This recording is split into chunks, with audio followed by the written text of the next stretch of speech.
really Sonoma was planted before Napa as far as grape varieties.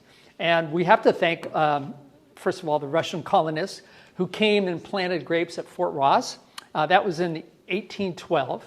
And of course, they were fur trappers, and they planted grapes, and they also hunted and made fur.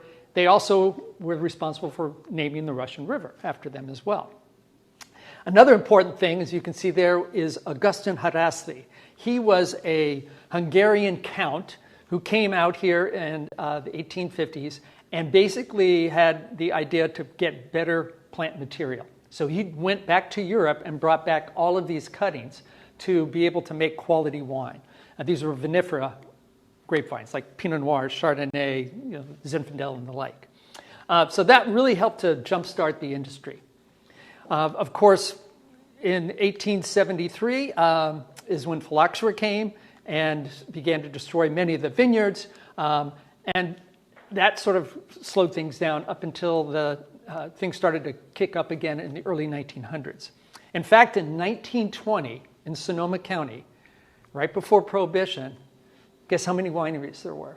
Anybody want to hazard a guess? Two? Well, you got one part of the number right. 256. Yes. There were many wineries in Sonoma up until 1920. And then, of course, after that, after Prohibition ended in 1933, there were only less than 50 wineries still in existence. And one of those wineries is Simi Winery, that has been around since the 1870s. Simi and many other wineries made wine throughout the Prohibition period for sacramental purposes or for medicinal purposes, because that was allowed.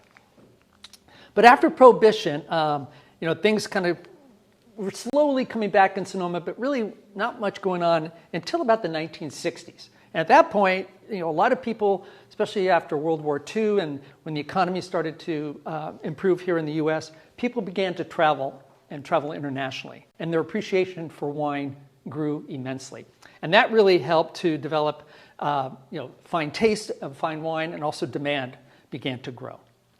So what happened also in the 70s was then people began to start some new wineries. Jordan Winery in 1976 was started by Tom Jordan, an oil man from Colorado. Other wineries began to come in as well. And there was also an interesting aspect to the growth of Napa and Sonoma, is that there's this person named Andrei Cholichev. Andrei Cholichev, for many years, was the winemaker at Beaulieu Vineyards. He was born in Russia, trained in Bordeaux, and immigrated here right after Prohibition. He was hired by George Latour, the owner of Beaulieu Vineyards, to help resurrect the industry post-Prohibition. And then what he did after he retired from Beaulieu Vineyards in the early 70s, he began to consult. He began to consult for Simi Winery, for Buena Vista Winery, for Jordan Winery, and others as well. So he really helped to also spend a lot of time in Sonoma to help get the industry jump-started. And then, of course, in 1976, the famous Paris tasting. Many of you know that the two wines were Napa wineries, Chateau Montelena and Stag's Leap Wine Cellars. But the Chardonnay from Chateau Montelena, about 50% of that came from the Bacciacalubi vineyard in Sonoma County. People don't know that very well, but it is indeed mostly a Chardonnay from Sonoma. And then, of course, we have great allotment of wine that's being produced throughout the county, and some wineries in Napa, like Louis Martini and Beringer, actually source grapes from Sonoma because they're good.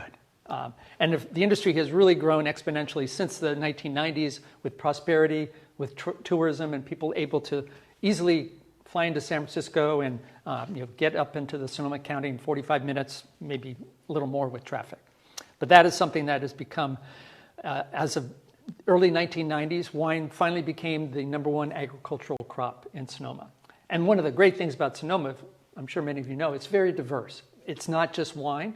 There are, livestock. There's apple orchards. There's, people that are making cheese and other dairy products. So it's a really unique area because it is so diverse, and that's what makes it so wonderful.